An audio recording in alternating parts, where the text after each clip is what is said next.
Atenção! Começa agora uma teleaula de Ciências do Ensino Fundamental. Você vai assistir a teleaula de número 37. Bons estudos!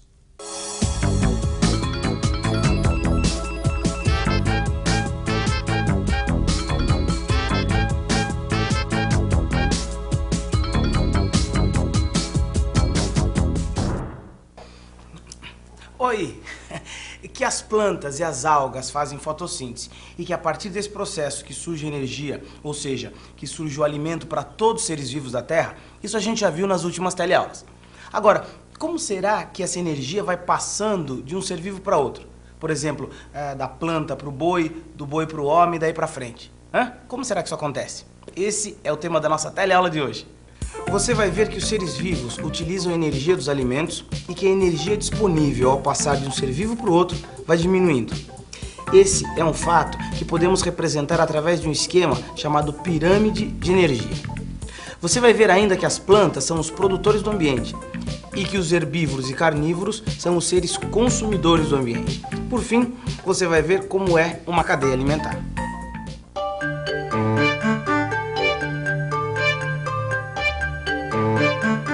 Você já aprendeu que a energia que a gente usa aqui na Terra vem de um endereço certo, do Sol. Você já aprendeu também que é a partir da transformação dessa energia que surgem os alimentos para todos os seres vivos do planeta. É por isso que é tão comum a gente ver a palavra energia associada à alimentação. Aqui mesmo nesse supermercado tem alguns produtos que trazem isso que a gente está falando estampado nos seus rótulos. Olha só aqui. Chococal, energia que dá gosto. Açúcar é energia, açúcar é alegria. Gatorade, recupera sua energia 30% mais rápido. Chocolate é prazer e energia. Por que será que frases como essas são usadas para vender alimentos? Você já parou para pensar por que será que a palavra energia é tão associada à qualidade do alimento? Será que com o que a gente já vem aprendendo não dá para responder essas perguntas? Vamos pensar um pouco? Vamos pensar um pouco. A gente já sabe que a energia vem através dos alimentos. Além de energia, os alimentos fornecem as substâncias necessárias para o crescimento e desenvolvimento dos organismos. É por isso que todos os animais, dos mais microscópicos até os muito grandes, inclusive o homem, precisam consumir alimentos para obter energia e as substâncias para a sua sobrevivência. E essa energia que todos os seres vivos precisam para sobreviver, você se lembra de onde vem, não se lembra?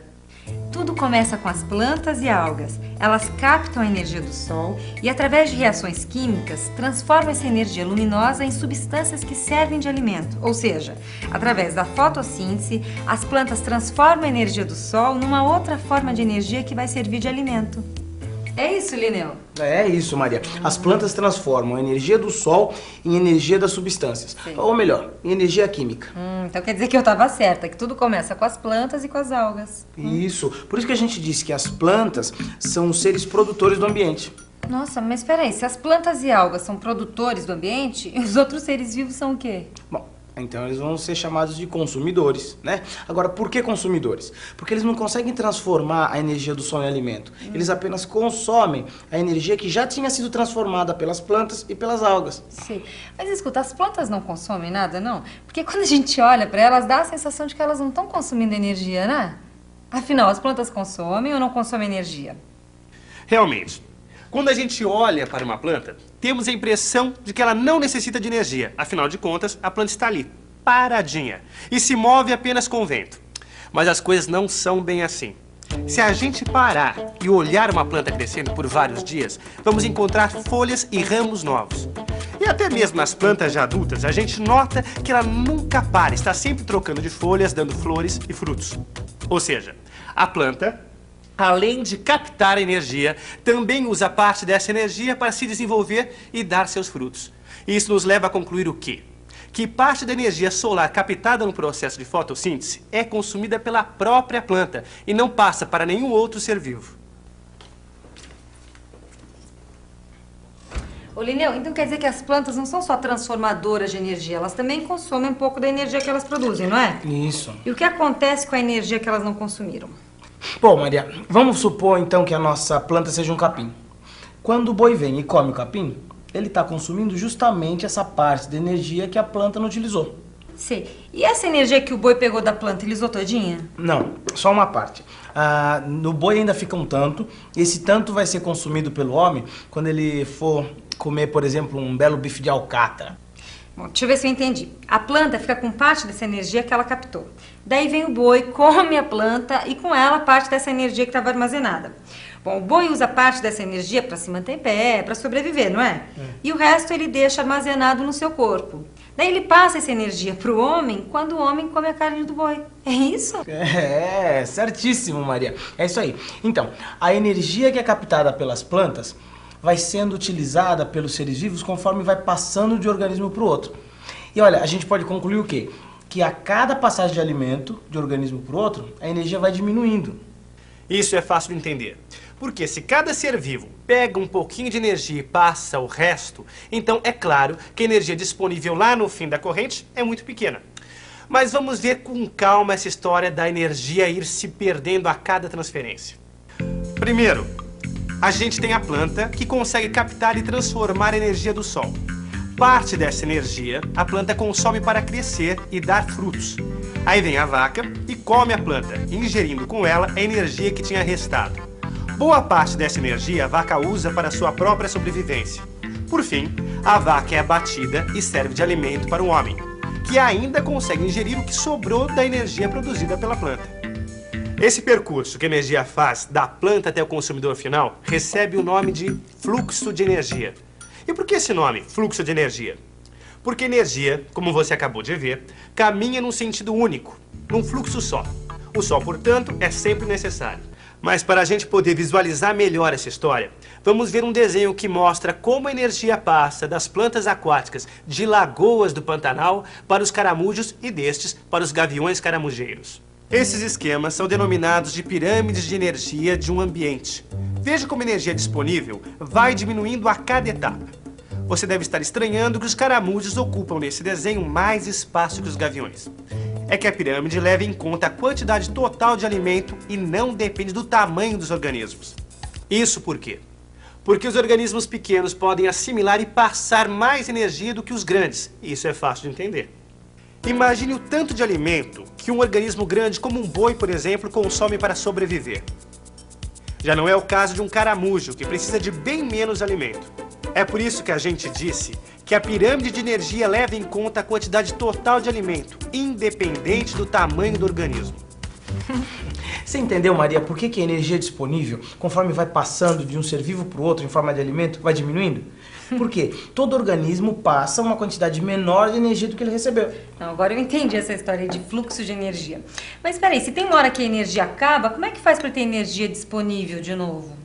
Aí é que entra o sol, porque é do sol que vem a energia que é captada pelas plantas e que vai passar para outros seres vivos. Ah, é verdade, já vi isso antes, né? Por isso que as plantas são chamadas de produtores, porque ela transforma a energia do sol em energia disponível para os animais. Isso. Então, se as plantas e as algas, a gente não pode esquecer das algas, se elas são os produtores, dá pra gente concluir que os herbívoros e os carnívoros são consumidores. Agora, por que eles são seres consumidores? Porque eles não conseguem transformar a energia do sol em alimento. Quer dizer, os consumidores não produzem seu próprio alimento.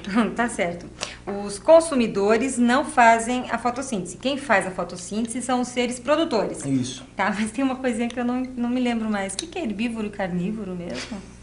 Herbívoros são aqueles seres vivos que se alimentam de plantas, como por exemplo o preá, a lesma, a capivara, o coelho e o cavalo, entre outros. Já os carnívoros, você sabe que são aqueles animais que se alimentam de outros animais, como a onça, o cachorro, o leão, o jacaré e o próprio homem, quando não é vegetariano. Os decompositores também já dizem o que são pelo próprio nome. Decompositores são as bactérias e fungos que vão decompor os seres depois que eles morrem. Ah, tem mais uma coisinha que eu esqueci de dizer. Os consumidores herbívoros, como o boi, o preá, o caramujo, aqueles que se alimentam diretamente de vegetais, são chamados consumidores primários. Os outros seres que se alimentam desses consumidores são chamados consumidores secundários. Os que se alimentam dos consumidores secundários são chamados consumidores terciários e por aí vai. Só para não ficar nenhuma dúvida, confira novamente. Primeiro tem o produtor, como o capim, por exemplo. Aí vem o preá, que come o capim. Ele é, portanto, o consumidor primário. Como o gato do mato comeu o preá, ele é o consumidor secundário. E a onça, nesse caso, que comeu o consumidor secundário, é o consumidor terciário. Não, até aí eu já entendi, só que tem uma coisinha que ainda não está clara para mim. Como é que o ciclo se completa com os decompositores? Bom, Maria, para a gente entender isso, a gente tem que ver bem a diferença entre fluxo de energia e ciclo de materiais. Peraí, fluxo de energia eu já sei. É quando a energia vai passando de um ser para o outro, das plantas até os decompositores. Só que tem um detalhe, quando essa energia vai passando, ela vai se perdendo também, né? Então, quando ela chega nos consumidores terciários, ela está quase no fim, não é? Isso, então, isso é fluxo de energia. Mas e ciclo de materiais? Como o nome já diz, ciclo de materiais dá a ideia de uma coisa que é cíclica, que vai e vem, que não termina, né? Então, ao contrário da energia, que ela realiza um fluxo, as matérias, as substâncias, elas não se perdem, elas vão se transformando, elas vão se reciclando. Mas ainda não entendi por que se diz que o ciclo dos materiais se completa com os decompositores. Por quê? O que os decompositores fazem? Eles transformam os materiais dos organismos mortos em água, gás carbônico e sais minerais. Quer dizer, os decompositores reciclam o organismo morto, transformando em substâncias que vão ser reaproveitadas pelas plantas, os produtores. Quer dizer que as substâncias produzidas pelas plantas e algas sofrem várias alterações, passam por vários tipos de consumidores e acabam voltando para os produtores após serem decompostas? É isso que a gente chama de ciclo de materiais dos ambientes, né? Porque as substâncias, elas vão e vêm. Agora, é diferente da energia, né? Que ela segue um sentido único. Depois que ela é transformada em calor e movimento, ela segue um fluxo sem volta, que é o fluxo de energia dos ambientes.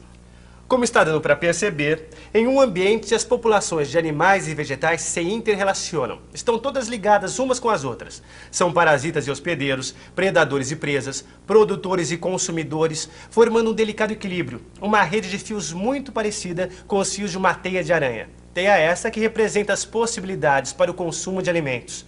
É a chamada teia alimentar. Para exemplificar isso que estamos falando, vamos ver o que acontece no Mar do Polo Sul. Lá tudo começa com o plâncton. Plâncton é um conjunto de seres vivos microscópicos que vivem nas águas, sendo, portanto, invisíveis a olho nu. O plâncton é alimento de pequenos peixes e do krill, um pequeno camarãozinho que vive em grande número nos mares gelados da Antártica. O krill, por sua vez, acaba servindo de alimento para pequenos e grandes peixes, para pinguins, focas e lulas. Nessa cadeia a gente tem o krill, o camarãozinho que se alimenta do plâncton, e todos os outros seres vivos se alimentam dele. Mas também há outro jeito da gente ver essa cadeia que se forma. Em vez de todos os seres vivos se alimentarem diretamente do krill, eles vão se alimentando uns dos outros. A coisa é mais ou menos assim. Os pequenos peixes comem o krill. Por outro lado, os pequenos peixes são devorados por peixes maiores e lulas, e esses últimos servirão de alimento para pinguins e focas. Quando pinguins, focas e baleias morrem, seus corpos são decompostos por fungos e bactérias. Agora a gente vai ver um esquema onde dá para visualizar direitinho como o pequeno camarão krill se relaciona com os outros seres vivos do seu ambiente. A cadeia alimentar, como você está percebendo, é uma sequência simplificada entre as várias possibilidades reais que os organismos têm para se alimentar em um ambiente. Mas isso não é sempre assim. Nesta cadeia aí, por exemplo, no lugar dos peixes maiores poderiam estar as lulas, pois elas também se alimentam de pequenos peixes. Resumindo, uma cadeia alimentar é, na verdade, apenas uma das muitas possibilidades que há nas relações entre os seres de um ambiente. Entendeu? Mas para não ficar nenhuma dúvida, que tal dar uma revisada nisso tudo que a gente viu hoje? E atenção, se liga aí que é a hora da revisão. Na teleaula de hoje, você viu que os seres vivos usam energia para se alimentar e que a energia disponível, ao passar de um ser para o outro, vai sendo diminuída, o que chamamos de fluxo de energia. Um fato que podemos representar através de um esquema chamado pirâmide de energia. Você viu ainda que as plantas e as algas são os produtores do ambiente e que os herbívoros e os carnívoros são os seres consumidores do ambiente. Os fungos e bactérias decompõem os seres vivos, consumidores ou produtores. Você viu também o que é teia alimentar, que é a maneira como os consumidores e produtores se relacionam no ambiente, representando as possibilidades para o consumo de alimentos. E por fim, você viu como é uma cadeia alimentar. Eu acho que por hoje já tá bom, não é? Eu confesso que eu tô um pouquinho sem energia. É por isso que eu vou entrar no primeiro restaurante que eu encontrar por aqui, para ver se eu consigo um pouquinho de energia solar transformada. Então, até a próxima teleaula.